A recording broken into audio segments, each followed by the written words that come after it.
So కెరీర్కి సంబంధించి అసలు ఏ ఆప్షన్ని మనం సెలెక్ట్ చేసుకోవాలి, ఏ కెరీర్ తీసుకుంటే మనం సక్సెస్ అవుతాము, సో గవర్నమెంట్ జాబ్ బెస్టా లేకపోతే ప్రైవేట్ జాబ్ బెస్టా అనేటువంటి కన్ఫ్యూజన్స్ చాలా మందికి ఉంటాయి. సో ఈ డౌట్స్ అన్ని క్లియర్ చేయడానికి ఈరోజు మనతో పాటు hour well known guest doctor ఏ సతీష్ ఐఆర్ఎస్సి గారు మనతో పాటు స్టూడియోలో ఉన్నారు.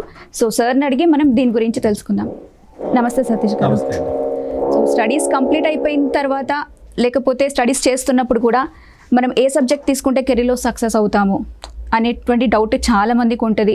నిజంగా గవర్నమెంట్ జాబ్ చేయాలా వద్దా, అసలు ప్రైవేట్ జాబే బెస్టా అని ఉంటుంది. రెండిట్లో ప్రాస్ అండ్ కాన్స్ మనకు ఉంటాయి.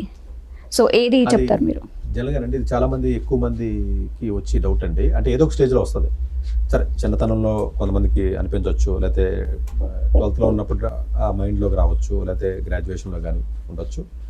ఎక్కువ మంది పేరెంట్సే డిసైడ్ చేసేస్తూ ఉంటారు, లేదు మీ ఆడపిల్ల లేదా దూరం పంపించడం, గవర్నమెంట్ జాబ్ అయితే హ్యాపీగా ఉంటుందని, లేకపోతే ప్రైవేట్ జాబులు టెక్నాలజీ బాగా పెరిగిపోతుందంట, జాబులు అసలు పోతాయేమో, అసలు మళ్ళీ ఆర్టిఫిషియల్ ఇంటెలిజెన్స్, మెషిన్ లెర్నింగ్ ఇలాంటివి వచ్చినాయి కదా, గవర్నమెంట్ జాబ్ అయితే సేఫ్ ఏమో, ఇట్లా రకరకాలుగా ఎవరికి తోచినట్టుగా వాళ్ళ ఆలోచన విధానాన్ని పిల్లలు కానీ అటు తల్లిదండ్రులు కానీ ఏదో ఒక స్టేజ్లో ఈ డిస్కషన్ అనేది, సీరియస్ డిస్కషన్ అనేది జరుగుతుందండి.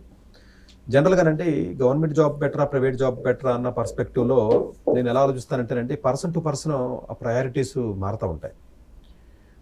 ఇంకొక పాయింట్ ఏంటంటే ఈ రోజున నాకు ప్రయారిటీ గవర్నమెంట్ జాబ్ బెటర్ అని అనుకున్నాం నేనే, ఒక 2-3 years తర్వాత మరి నాకే అది వద్దని అనిపించవచ్చు. మరి అంటే పర్సన్ టు పర్సన్ ప్రయారిటీ మారిపోవడం అనేది కరెక్టే, కానీ అదే పర్సన్కి కూడా మరి విత్ రెస్పెక్ట్ టైం మారిపోతూ ఉంటుంది.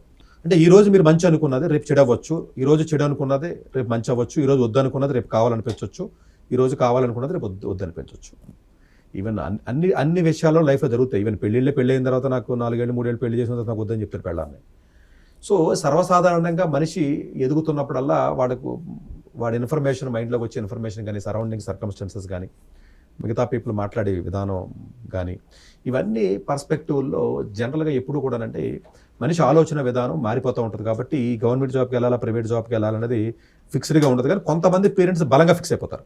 ఎక్కువగా రూరల్ బ్యాక్గ్రౌండ్ నుంచి ఉన్నటువంటి విద్యార్థులు మన ఆంధ్ర తెలంగాణలో మీరు తీసుకున్నట్లయితేనంటే విజయనగరం, శ్రీకాకుళం బాగా Srikakulam, Anantapuram, some part of the Kurnool, అంటే తప్పని నేనేమని అంటదండి. ఇప్పుడు నేను గవర్నమెంట్ జాబ్ చేసి వచ్చిన కాబట్టి తప్ప రైట్ అనేది పక్కన పెడదాం.